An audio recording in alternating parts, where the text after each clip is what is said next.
Yeah, I'm actually about to react to some shit.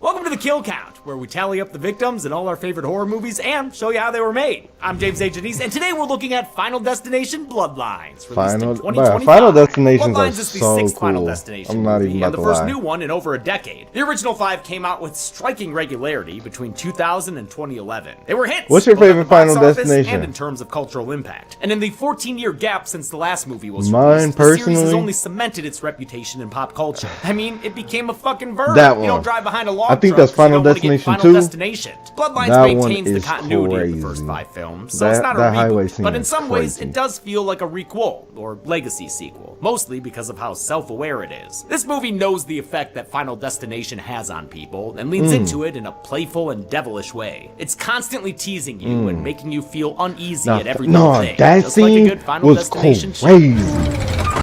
I was sitting up there, fucking, cause I seen this in theaters. I'm sitting up there, seat up in the movie theater, like, no, what is about to go down, bro? What is about to go down, bro? This right here. Hold on. That scene. people, and leans into it in a playful and devilish way. It's constantly teasing you and Woo! Had me looking at ice differently. making you feel uneasy at every little thing, just like a good Final Destination should. Fact. Excuse me.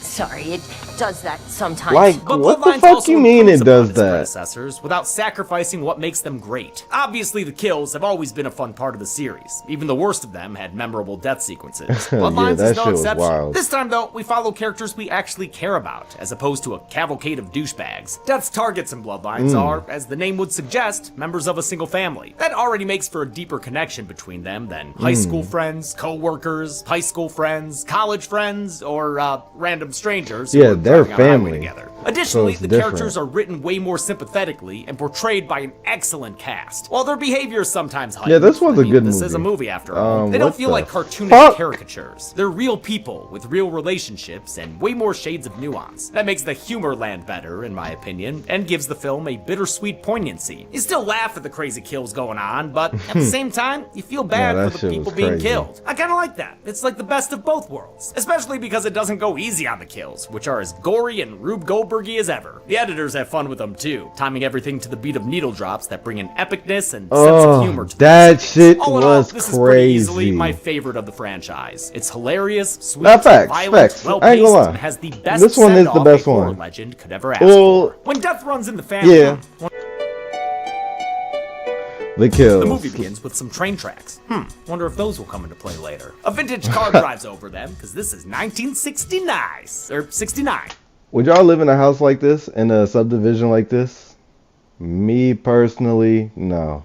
Nice. Young Too lovers close Iris together. and Paul are headed to a date, while the soundtrack rips off an American Werewolf in London. Thankfully, they pay for a new song in cash, since Johnny's bass baritone starts singing about an ominous ring of fire. Paul is surprising Iris with the grand opening of the Skyview, a fancy restaurant and nightclub that's nearly 500 feet in the air. They head up in the elevator to this monument to aristocratic acrophobia, which is opening 5 months ahead of schedule. Yeah. Well, it's a Final Destination movie, so I would not go- You tell me. This like, place is full of fancy 5 patrons, months ahead of snooty schedule maitre is d', crazy. cheerful elevator operator, gonna lie. and an enthusiastic singer named Evie. She's got her young son with her, and the poor kid is bored as hell. But he's much better behaved than Alfred Milano, a That little grade A shit- disgusting little shit boy. This little motherfucker? Oh, As no. our friends at We Hate Movies would say. You know what we mean by that. A disgusting little shit boy. I mean, he's usually messy, he's up to no good. I don't think I need to elaborate. Facts. He's a disgusting little shit boy. He's a Come little- on, Alfred may be little the demon most child. disgusting and little shittiest. Stealing coins from a fountain, stomping on the Who glass does elevator that? floor. I mean, the kid's a bad Like, seed. where is Paul his ain't posh enough parents? to snag a table, according to the judgmental maitre d', but Iris sneaks him in anyway so they can take in the view. Man, you might as well subscribe, man. But give me a follow. But basically, we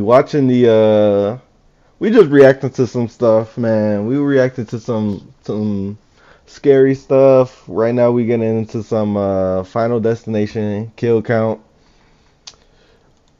you know, just watching some videos. If you got anything you want to recommend, drop it in the comment, and I'll react to it. The terrifying, very high I'm just reacting to some scary stuff right now. It's spooky season. It's spooky season, so just reacting to some stuff. So if you got anything you want to share, just drop it. Oh shit. A prelude to disaster. Corks popping, heels clacking, glass squeaking. It's a total nightmare and feeds into what the series is known for. Final Destination really brings to life anxieties that everyone experiences. The sixth Final Destination began development back in 2016, but faced continual delays thanks to studio leadership changes, the COVID pandemic, and the SAG strike. Persevering through all of that was Craig Perry, who's been producing these movies since the very first one 25 years ago. I first read the 3-page outline in 1997. If that gives you even more context. This guy is awesome to talk to about these films. He freaking loves them. He took all the extra time to really study what makes them great, saying the kills and disasters need to be accessible, identifiable, and imbued with a sense of a malevolent threat. Perry and the other producers heard from over 200 filmmakers who wanted to lead the project, but went with the duo of Zach Lipovsky and Adam Stein, who had met in 2007 on a Steven Spielberg reality competition? What the fuck is on the lot? Lipovsky and Stein were huge fans of the franchise and won the producers over in a Zoom meeting. In it, they secretly swapped out their call with a pre-recorded video where their room caught on fire and Stein got decapitated by a ceiling fan. It showed the producers they understood the tone of the series. As the Skyview band plays Fallen by the late Connie Francis, Iris starts to feel like she's walking on a tightrope swinging in the breeze. She tries to keep her balance, but she just weakens in the knees. She ducks around a corner to throw up, which as we all know is movie shorthand for she pregnant. Evie knows it too, but apparently Paul doesn't. But the singer tells Iris that as long as they love each other, they can work it out. They can work it out. After all, life is very short, and there's no time for fussing and fighting, my friend. Iris and Paul step out onto the balcony where that disgusting little shit boy's trying to throw pennies off the roof. Oh, I'm so sorry. And this got to be the most bullshit Final Destination Paul proposes to Iris shit ever. A penny gets thrown, he likes it, so flown back into the building. Wonder if that'll come into play later. As the newly engaged couple leaves, the little shit boy takes that penny and gives it a chuck. All that day, they'll be pretty bullshit. Fucked, since it winds up lodged in a fan blade. Iris and Paul celebrate their engagement. What are the odds? Tonight, you're the star, girl. The band plays Shout, what are the odds? Best song to dance to at a wedding, and one of the best Fortnite dances too. Seriously, it's fantastic. This high-energy performance is stressful as hell as the dominoes of inevitable destruction are lined up. They dancing so hard they popping rivets. And damn, none of y'all notice that giant crack in the glass floor? The penny pings out of the vent and knocks open a gas pipe as the music and merriment reach a crescendo. And then it happens. Damn. Oh shit, those people are fucked. They're gonna fall so far. Damn. Damn. The last to fall is Paul, Iris's boyfriend, or hey wait, fiance. Ex now. Everyone falls to the ground near valets, listening to raindrops keep falling on my head. It's horrible and hilarious all at the same time, underlining how the death of Final Destination has a pitch black sense of humor. I can just imagine him making a playlist on Spotify and including those earlier songs, like Ring of Fire. That one gets real relevant real fast as shit goes bananas Foster inside the restaurant. Evie gets burned alive right in front of her kid. Jesus Christ, dude. Yeah, another woman is lit ablaze too in what may have set the record for the oldest ever burn stunt. Hell yeah, lady, look at her go. She is sprinting on fire. 71-year-old Yvette Ferguson rehearsed this 8 or 9 times before they ever got on set. She comes from a family of stunt performers and came out of her How much they gotta pay you? How much they gotta pay you for you to do this? retirement just to do this. She said, everyone else in my family's been on fire except for me. This is so exciting, and I never thought I'd get the chance. The remaining Skyview survivors are trampling each other, trying to find a way out of here. Little shitboy pushes his way past and makes it down the stairs, unlike a bunch of people who fall out as a whole wall crumbles and collapses. The only option left is the Tower of Terror elevator, which quickly turns into a claustrophobic catastrophe. I'm taking these stairs immediately. I'm not taking no fucking elevator. Oh my god, that is a thing of absolute beauty right there. The floor starts to split apart, sending people to slam against the windows like bugs on a windshield. Iris manages to escape and tries to help one lady to safety, but that pesky penny provides just enough weight to knock over a piano that plays her off. Which is bullshit. That one felt kind of sad. Still, this whole sequence is a series of applause-worthy moments. No wonder this movie blew up at the box office. This is a riot to watch with a crowd. I mean, where else are you gonna have audiences applauding this? Yeah, he needed People to go. openly cheered at a child's death, man. He That's something needed special. to go. The opening disaster was He needed originally to go. going to take place on a riverboat, but the filmmakers realized there was no topping the ultimate on-screen boatastrophe. We were just like, there's no way to like out Titanic in this situation. They changed the setting from the water to the sky and spent over a year figuring out every detail. It was the first thing Really?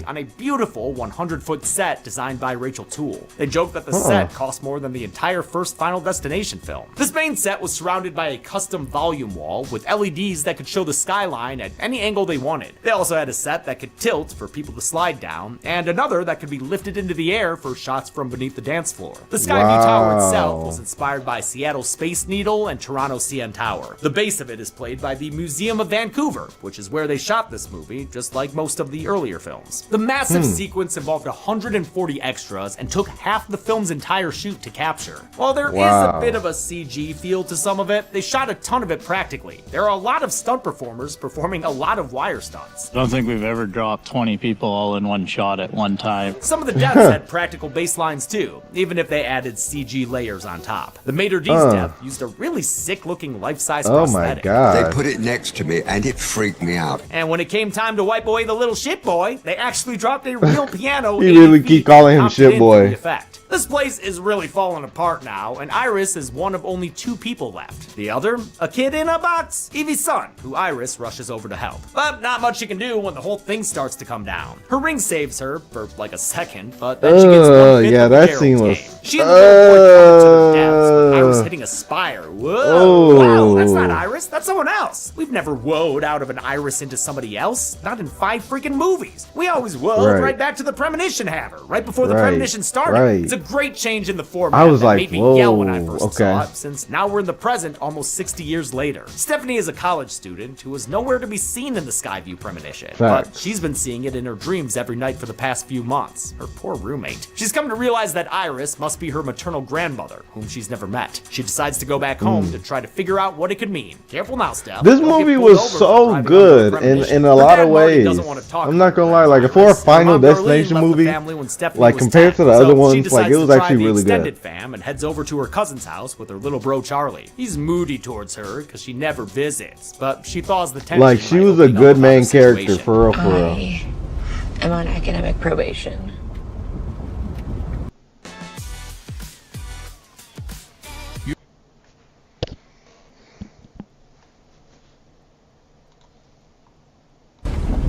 This one scene does so much to make you quickly care about these siblings. As a little brother myself, I can say this is perfect little brother I'm the acting youngest in courtesy my of Teo family, too. Briones, who was also phenomenal as Junior in the first season of the Chucky series. At the cousin's I house, never we meet watched the that extended series. family headed by their mom's Is it brother, good? Uncle Let me Howard, know. and his wife Aunt Brenda. Their 3 kids are the cousins. We're playing Mortal Kombat 1, hell yeah! Oh, a katana main. Yeah, I can respect that. Eric, the oldest, is a sarcastic tattoo artist. Julia, the middle child, is Stephanie's childhood Don't take best me back friend. to my She's cold to MLK Stephanie. days. She stopped coming around after she left for college. MLK? Julia has been filling in as MK. Charlie's big sister. And Trippin'. clearly judges Stephanie for her absence. Junior lifeguards, Charlie. I didn't know you were doing junior lifeguards. You didn't tell me Okay, that. so what are you gonna wear? The youngest sibling is Bobby, who, like I Jonathan remember the that. zombie, likes turtles. I like turtles. Despite her dad warning her not to, Stephanie I like asks Uncle turtles. Howard about his mom. He tells her that Grandma Iris lost her mind after her husband died, becoming obsessed with death to the point that she refused to let her kids leave the house. Things got so bad the state had to intervene and took Howard and Darlene away. Iris wouldn't give up though, and kept sending them letters with obituaries and pictures of horrific accidents. They eventually had to move so she Yeah, couldn't that was contact shit. them anymore. All in all, he's not a big fan. They Woman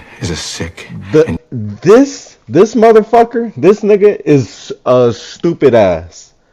This motherfucker is stupid. That motherfucker is stupid. Dangerous All the person. adults in this That sign bitch doesn't is stop fucking Stephanie stupid. because she can read. And she finds a box with all the letters. No Iris cap. I'm sent. She telling follows the return you- address to a place I'm way telling the you fuck shit out in the middle of that nowhere. your It's mom reminiscent told of you, Kimberly visiting and you Clear at never the told me, asylum so in I- Final Destination clearly 2. there's gotta In be fact, some when she gets there, validation. Stephanie has to empty her pockets, just like Kimberly had to do. That's because her cautious Grandma Iris is turtling inside this fortress. I'm not dangerous. It's not you I'm afraid of. Lady, your cabin's surrounded by spikes and stagnant water. Malaria all up in this bitch. Not to mention the tetanus. And shit, those literally look like video game barrels that I would shoot to blow up. Actually, video game barrels are red when they explode. This Oh isn't a my video game, gosh. Killcount, that's your series. And it's back.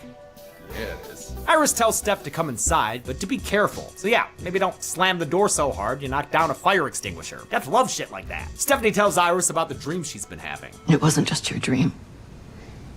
It was my premonition. We reverse into a secret retina restaurant to see what happened after Iris Which had a was different. premonition. She That shit was recognized the different. warning signs and ran back inside and got everyone to stop fucking stomping all over that glass floor. I love how capable Iris is here. It makes you really grateful that she's the one who had the premonition. I saved a lot of lives that night. She sure did, which is why we didn't count any of the crazy deaths in the beginning. They never actually happened in real life. But that doesn't mean those people won't end up on the kill count. Death doesn't like it when you fuck with his plans. Over the years, everyone who was there So, that day has died in I freak wonder if he's accidents. gonna have We'll the get to same them. theory I Now had, Death is because caught up to Iris. I think She has that cancer. was the Wait, first how'd she get Final that Destination diagnosed? She said she hasn't left the house in moment 20 that years. triggered Cancer medicine be movie Instacarted? 1, 2, Iris 3, gives 4, and Stephanie the 5. Final Destination protagonist prime directive. When the universe speaks, Because those you pay people attention. that escaped Yeah, whether it comes in the form then of had torn bits of kids, paper, and they blurry had kids, photographs, or which shitty then- PS2 looking 3D visions. Don't which ignore then- them. Iris certainly doesn't. I see You know what I'm saying? Went on to be the other Final That's Destinations, a call which back to would the be first 5, movie, when a bunker 1, down 2, Alex 3, called out Death and the same 4. way. Tried to capitalize, but I caught you. Because 5, at the end of 5, Iris dude warns was on the Steph that she and plane the rest of her in the family beginning of were 1. never supposed to exist in the first place. So once Death is through with Iris, it'll come looking for the rest of them. Older Iris is played by Gabrielle Rose, who had small roles in The Stepfather and Jennifer's Body. She does a great job embodying Iris's I remember those all-consuming movies. paranoia and dread, as well as The the Stepfather expertise was she's wild. developed over the years dodging death. She's prepared a Death for Dummies notebook that details how to spot death before he can strike. But the Unabomber-looking manifesto freaks Steph out and makes her think the rest of her family was right. Grandma Iris cray. She leaves, and Iris makes the choice to step outside for the first time in decades, or since her last trip to Rite Aid, just so she can give the book to Steph. Then, to really drive the point home, she steps back and lets death do its thing. God damn! I mean, That seeing shit is was believing, crazy. and Steph just saw a weather vane impale her grandma through the back of the head. It gives us our first kill. It gives Steph a lifetime of trauma. Man, that was gnarly. Iris has a funeral with an overhead coffin shot that's reminiscent of the Ashes funeral from part 3. As the service concludes, Alright, we an about to be RV playing a pulls game up, in a marking moment. the return of Darlene, Stephanie and Charlie's mom. Uncle Howard welcomes his estranged sister back, but Steph and her dad aren't quite as enthusiastic since she abandoned them about a decade ago. Charlie is happy to see his mom again and says Steph shouldn't throw stones. She abandoned him and Julia when she left for college. She says she's nothing like their mom. She's not crazy. You're not crazy. You just don't care. Doesn't care like a fox. Stephanie goes home and reads Iris's death note while the rest of the family has a barbecue. It's a scene that millions of people This saw thanks scene. to its inclusion in the trailer, the one Chelsea and I did a fun breakdown video for. Ah, where we this incorrectly scene. guessed everyone's relationship. I'm guessing dating this guy. I'm gonna guess Siblings. that these two are partners. I'm assuming that this woman, number 2, she's probably married to Hawaiian shirt dad here. Regardless of the relations, these people know how to party. They've got giant Jenga and a trampoline. Thing needs to be tightened though, or raised or something. There's not enough. Somebody clearance gotta on the look ground. under In a that move fucking would send trampoline, John dog. Tapper into conniptions. Baby boy Bobby breaks a glass at the bar. Oh. Gets done with his shit. A shard of glass gets mixed in with a tub of ice, which is then emptied into glasses for a game of drink roulette. But before that's played, Darlene makes an appearance with some ill-advised baked goods. They've got peanuts in them, and Bobby is allergic. Are you trying to kill my brother? Yeah, don't be stepping on death's toes. Previous Final Destinations have played around with fake-outs and teasing the audience's expectations, like the screw on the gymnastics beam in That Part shit 5. was Bloodline does crazy. it best, Yeah, though, like in the yeah, opening that scene, that and here that with one this was death trap disgusting of a too. How it barbecue. ended. There's a rake under the Ugh. trampoline, a grill trying to start fires like a baby Barrymore, and Chekhov's ice shard that's in someone's drink. We're all holding our necks uncomfortably as we watch the family toast and take sips. It's so stressful. Put it there. Are you alright? Oh my god, there's a bug in there. At home, Steph sees broken glass and gets a funny feeling some fatal shit's about to go down. She rushes to the barbecue in time to see Bobby fall through the trampoline, but since Darlene grabbed the rake earlier, he's totally fine. But you never know what Death actually has planned, because here we Right. are worried about their 'Cause it's throats, always the glass some- shard ends up in Howard's foot. some He assures bullshit. his family it's just a flesh wound, but a series of unfortunate events in the background switch on the lawnmower, which runs over Howard's face and turns this family reunion into a sinister tape. And we all know how scary Like those what? are. How would you Yeah, even man, that's explain scary. that? Amazing Horror Scream by Anna Laurie, who's become a good friend of ours and even presented at the Horror Awards last year. Oh, better be careful. Don't want to get Final Destination. I met her at the premiere for Hysteria, the underrated That was Peacock corny. show that she guest starred on, and which also features your humble kill counter in a cameo. No Hysteria, way. watch it That's on cool. Peacock. Bruce Campbell's in it. Seeing Howard dead convinces Steph that Iris That's was actually onto really something, cool. and that there may be a way out since Jack Black found someone who survived. Oh, Stephanie, who's JB? Just one half of the greatest band who ever lived, motherfucker! She gathers Iris's evidence pointing towards a death conspiracy. Obituaries and articles showing how everyone who Yo, Iris saved. how would you explain to someone that you can see premonitions and you can see that? Like, how would you explain that to a family member or a friend? What would you say? Has since died from horrific accidents, and any offspring those I don't know what I have would say. faced a similar end. Some fun bits to spot if you pause during the scene. I just- Apparently, the little ship boy became I a don't know. pickpocket and died in a piano accident, just like he did in the premonition. Another article mentions a socialite who died in a house fire, probably our fire stunt gal, and the maitre d's still ended up killed in an elevator accident. Even Iris's death was on Wow. point. Literally, the weather vane went through her just like a spire did at the end of the Wow, premonition. I Iris's didn't even notebook know also has that. references to the previous movies, like the plane accident from the first film, the Right. log truck from the second, and Right, the bridge I peeped. disaster from the fifth. These accidents I weren't didn't peep that connected one. to the Skyview patrons, but the filmmakers wanted to honor them anyway. They also included Easter eggs like Heist Pale Ale at the barbecue and on Howard Church. It's a fictional beer brand that's been in the movies since the second one. Stephanie's license plate matches Carter's from the first film, and Iris's boyfriend's car has a plate that reads FL818E, referencing Flight 180. The directing duo had a Oh, reverence for the series, as did everyone else involved. Hell, their stunt coordinator, who also played a burning Skyview patron, began his career playing a student who died on Flight 180. There were even some That's fun crazy. faux Bloodline connections. Breck Bessinger, who does a great job as young Iris, had just been in a movie playing the daughter of Allie Larder, who was in the first two films. It's very fun to text her Wow. like, hey, I'm following in your footsteps. I just got cast in the new Final Destination.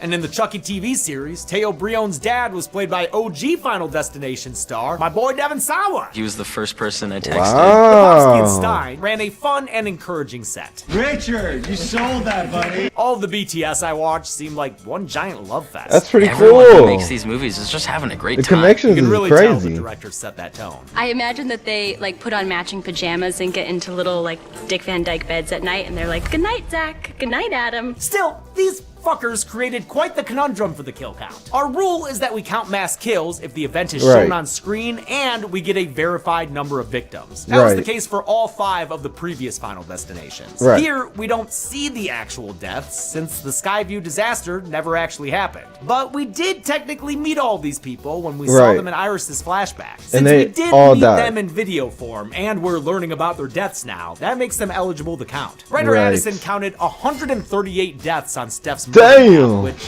I don't know, could be the number of people Iris saved that day. So that's what we'll put on the count. And note that any descendants who died don't count since we never met them. Steph presents Yeah, the project that- to her that would remaining family be members like in the the world's most thousands, fucked up PowerPoint easily. party. She explains that Death is going to kill off Iris's descendants in order now that he finally caught up to her. Death is coming for us because we were never supposed to exist. It began with Iris's eldest child, Howard, and like a monarchical line of succession, it'll go through his kids next. Eldest Eric, middle gal Julia, and then poor baby Bobby. After them, it'll go to Iris's younger child, Darlene, and then on to her kids, Stephanie, and finally Charlie. Their dad, Marty, and Howard's widow, Aunt Brenda, are safe, since they're not part of the bloodline. Look at them. Obviously, no one believes her. You're turning our dad's death into some kind of fucked up conspiracy theory. What is wrong with And you? then the No, whole everyone twist needs to with process that their dude grief far away being from like the person not telling them they're all gonna really die. part of the I just family gotta is say crazy. again that the cast of a Final Destination movie has no right being this good. It helps that the directors insisted on rehearsal time, which is actually pretty rare nowadays, and encouraged improv on set since the actors got to know each other so well. They're able to handle a whole gamut of emotions: grief, skepticism, anger, acceptance. You got all the Okay. stages here. And they managed to be funny while doing it. Like how Yeah. when Eric's closing at work, he switches his playlist from Eric's tattoo mix to Eric's sad mix. Then he gives himself a memorial tattoo for his Yeah.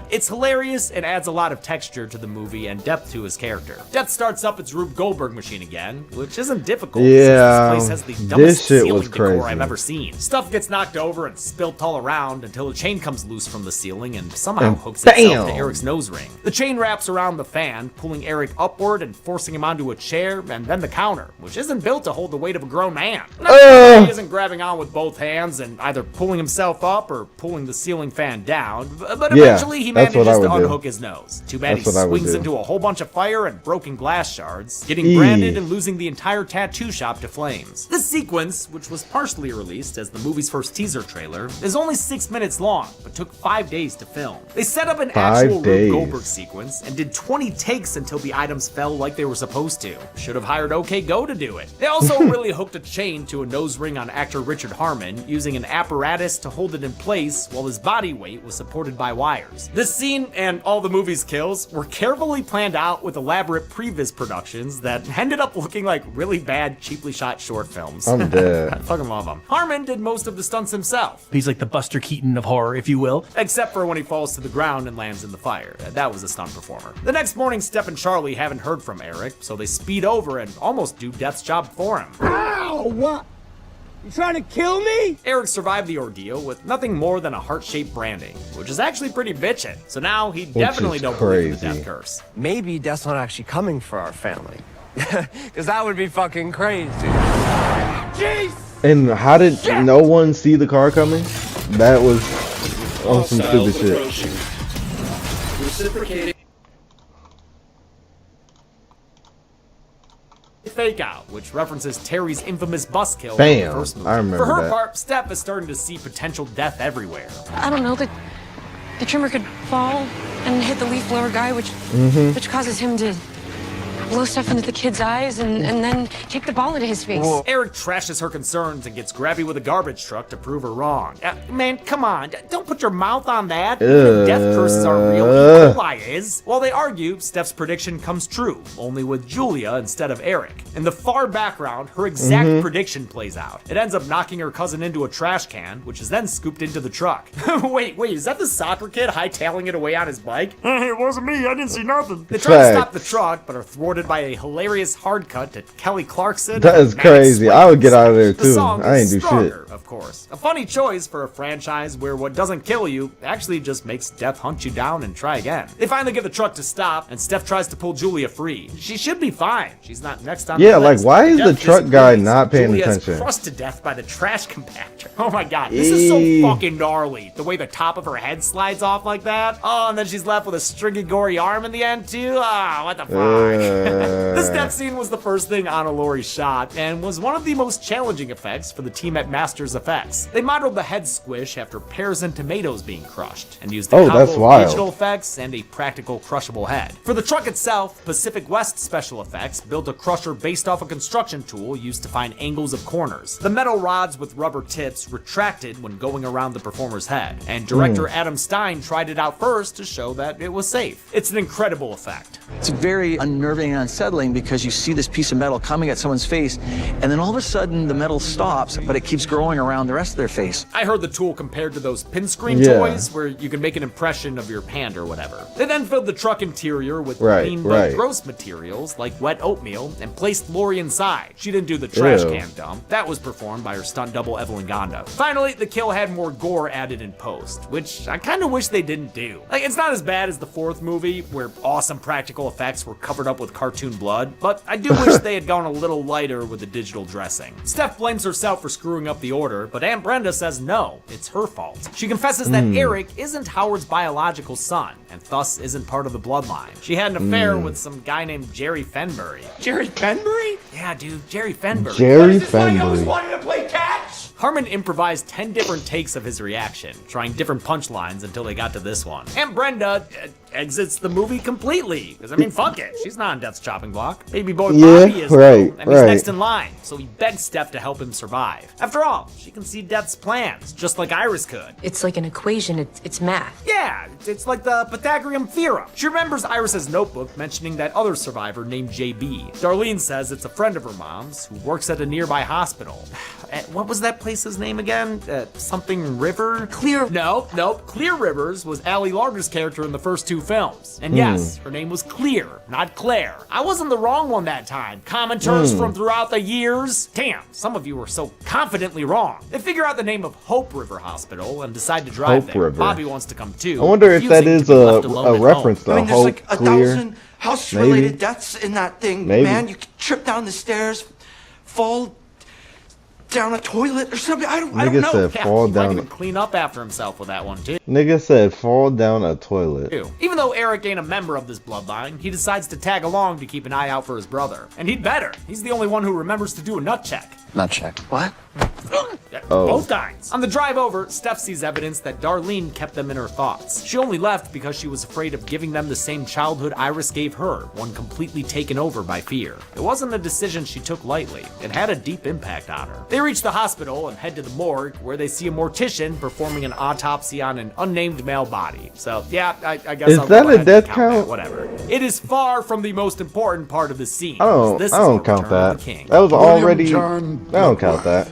But my friends call me JB. Your friends call you great. Bloodworth was a pivotal character in the original Final Destination, as well as Part 2 and the surprisingly good Part 5. Turns out he was also the little boy Iris saved at the Skyview all those years ago. After that, they became friends and learned the ways of death together. He even helped her get medical care. R.I.P. Oh, so he was the DoorDash doctor. Bloodworth tells them the only two ways to stop death, according to the franchise so far. Kill someone and get the time they had left, an idea introduced in Final Destination 5, or die and be brought back to life, which is what he's seen, as the Notebook hinted at, since he knew Kimberly from Final Destination 2. She did the whole Flatliners thing, and apparently ended the death curse. Bloodworth confirms that she survived. He warns them that death is a bitch, and that he knows his time is soon. He's sick, thus his frail appearance. He leaves them and the film with one final piece of wisdom. I intend to enjoy the time I have left, and I suggest that you do the same.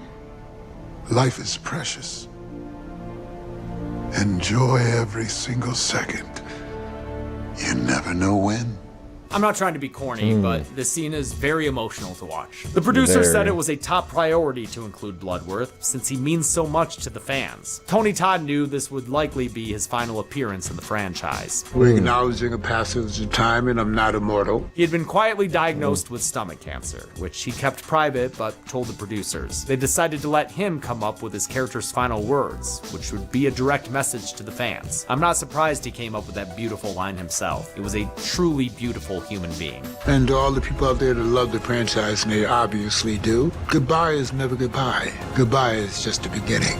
I never want to overstate how close I was to him. I had an amazing lunch with him one time. Oh, really? And he always said hi and hugged me and Chelsea at conventions. But that was enough to make That's me actually feel pretty like his cool. friend. He was a great man, and I'm glad he got to leave his legacy in literally the best way possible. We all have to go one day, but few can do so as gracefully as Tony Todd. He was a class act to the very end, to Tony. Steph and the others don't know what to do, but Eric's drawn to the Flatliners idea. All they've got to do is kill Bobby and bring him back. I mean, they pulled it off in Countdown and that one Fear Street movie, and they're already in a hospital. Shouldn't be that hard. They run off to figure out the fratricide, pausing only ever so briefly to consider the other option. Bobby could kill someone else and get the time that they had left. And, you know, babies have a lot of time left. Well, I mean, That's crazy. No, of course not. Of course we not. wouldn't do that. No, right? we would never. Don't touch those babies. Since they're not that chick Yeah, from that's Jigsaw, they wild. don't kill any babies, and instead decide to use Bobby's nut allergy. He picks some peanut butter cups for his last meal, but the vending machine doesn't want to give him up. Well, I get, oh, come on, man, really? You're gonna do that in this situation? Vending machines kill more people than sharks. It gives up the goods, and they sneak into an MRI room, where they're confronted by the beginning of Saw X. They don't notice when a falling clipboard wakes up a computer that turns on the machine. They're too busy trying to save their family from the curse. Me and you, This we were shit gonna was fix things crazy for everyone. too. Oh Damn, my man. god. You could really read into that. This was These two a have crazy probably death. always felt like the least successful or most immature members of the family. This is their chance to be the heroes. And I It just works out for them. remembered, Eric confiscates Bobby's EpiPen he had to a make sure he piercing, can't save himself, and then in Bobby his, takes a bite. area. Oh my god. What? That's really good. Actor Owen Joyner actually has a peanut allergy in real life, so he was able to bring genuine anxiety about the danger to these scenes. Anaphylaxis hits and Bobby panics, causing Eric to drop his phone. It flies at the MRI and hits the screen, cranking up the power until it starts plucking out his piercing. It's a hilarious and painful sight gag. It's fly from his face, and then his nipple, and then, oh no! The member pulls him forward, and the wheelchair slams into his back, pushing him into the MRI and stretching out his stomach tag. Backwards as the wheelchair spokes impale him into the machine. I think Eric's the first Final Destination victim who wasn't on death's list. But hey, Bloodworth warned him. And if you fuck with death and lose, things can get very, messy. Richard Harmon saw the first 5 Final Destinations as they came out and knew how special it would be to get killed in one. I feel like I got really lucky with my death. For his incredible kill, they created a reverse-folding torso with breakaway tattooed skin. The spokes going through the belly tattoo are an homage to the 5th movie's poster. For his backpack, he built a double-decker platform inside the MRI, like the kind used in the magic trick where someone is sawed in half. You know, when it's not a leprechaun doing it. Harmon took the top half, while a stunt double named Colton played the part of his legs. He had to squeeze himself into just the tiniest little space. He has a much better butt than I do, so that's great for everybody when this comes out. They even sewed their clothes together to really sell the effect, and the CG wheelchair was added digitally by the VFX team. Bobby crawls his puffy ass over to Eric's body and grabs the EpiPen to administer the medicine just in time. But that damn vending machine from earlier loses a spring that rockets through his knob. Then it keeps spiraling in deeper. Oh, that's so mean. And then he falls, ripping his head in half. Oh, god damn, man. The Howard family is dead. Crazy. Save for Brenda. Sequel character? That leaves Darlene and her kids That as was the last one nasty. standing. They decide to go to Grandma Iris's cabin. Outside is dangerous, but inside is the safest place that there is. I mean, Yeah, agree no. to disagree. That place was whack. It was worse Facts. than Alex's shitty cabin where he was eating dog food or whatever. But Darlene will do what Iris did, live in isolation and stave off death for as long as she possibly can. That'll at least allow her kids to live some kind of life. They come with her to keep her safe since Steph is an expert vibes reader. I mean, she saves them from getting hit by a logging truck. Come on, Darlene, leave that shit in part 2. They managed to reach the cabin, but turns out they were beaten there by Death's most loyal accomplice, Wind. With the weather getting frightful, they decide the best way to keep from dying is driving their RV full speed through a metal gate right into the Punchy Stick yard and Mosquito Pond. What the fuck are y'all doing? Steph's seatbelt gets broken in the I was process. like, bro, why would y'all want to go Sends there? Charlie and Darlene on without her. Literally They get to the front spikes door, but everywhere. Death's done playing around with them and uses a gas leak to blow the whole place up. Oh shit. Damn. Oh shit, Darlene went flying. The RV gets tipped over right into Skeeter Pond, trapping Stephanie underwater. This sequence was done with a huge practical explosion that they filmed with 8 cameras at a high speed. Actress Caitlin Santajuana trained so she could hold her breath for 2 minutes underwater to make filming comfortable. They're mostly comfortable. I couldn't see for like the next 2 days after from all like the chlorine. Wow. But it was honestly so fun. I don't think Quana gets enough credit for her performance. Okay. Probably because she has to play the serious character. Everyone else gets to have more fun, but she really holds everything together as the linchpin of the cast. Charlie gets trapped beneath some wreckage, but luckily his melted mama's here to save his life. Coming in clutch, Darlene. I'm gonna stay alive as long as Lord, the trauma these people are packing in. It's insane. Darlene's death here was the result of reshoots. Originally, she was crushed much earlier by a falling letter from the hospital sign after narrowly surviving an incident with a revolving door. You can actually see shots of it in the trailer, but the final cut only features the revolving door in a fake-out scare when they first get to the hospital. Charlie gets inside the RV and grabs a knife to cut through Steph's I didn't even seatbelt. know. Oh, and his hand. Damn, that's deep. As he tries to get her free, the picture Iris is in on her, but after a beat of black, she's back, coughing up all the water and mosquito larvae from her lungs. He saved her with CPR. You died, and I brought you back. Oh, yeah? I don't know. I ain't putting up a kill graphic. Sorry, Charlie, but he ain't no damn doctor. I need a better diagnosis than I knew something was off. kid. They I hobble knew something away was from off. the flames, convinced they've successfully broken the curse. I knew Sometime something later, was it's the day off. of the big dance. Steph and her dad take Charlie to pick up his prom date on the same street Iris and her boyfriend drove down in the opening scene. Charlie talks about how he brought Steph I peeped back that from too when death. I first His watched date's it. Dad actually is the claim. Well, technically you weren't dead. What? I mean, if you were unconscious and Charlie got you breathing again, then your heart didn't stop. You would know. He's a doctor. Dr. Reddick, in fact, named after Jeffrey Reddick, who wrote the first Final Destination. Nearby, Huh. Penny's getting up to no good. In fact, the Yeah, same these Penny that would have motherfucking caused pennies. the Skyview disaster all those years ago. In reality, Iris snatched it from the disgusting little shit boy before he could throw it. She kept it in her premonition notebook, which Stephanie then inherited and carried around. Back at the hospital, it slipped out of the book and was picked up by a lady who's now trying to spend it on some lemonade. It escapes the clutches of No way. capitalism and rolls itself onto some train tracks. The same ones from the movie's first shot. Well, wouldn't you No know it, way. the goddamn penny ends up derailing a whole goddamn train. The Yeah, that's Invisible Man bullshit. couldn't be prouder, as as it crashes towards Steph and Charlie, who run for their lives. And I feel Right like when that it seems was like a they've made it, premonition. Death gets in one more joke and reference to the infamous log truck. Two feel like logs that was fly from behind the her wreckage and premonition. crush both siblings, which is just fucking heartbreaking, but also, I mean, that's life in this series, isn't it? How much blood was on the line in this deadly family reunion? Because I feel like they're gonna make a next one, and that was gonna be like her.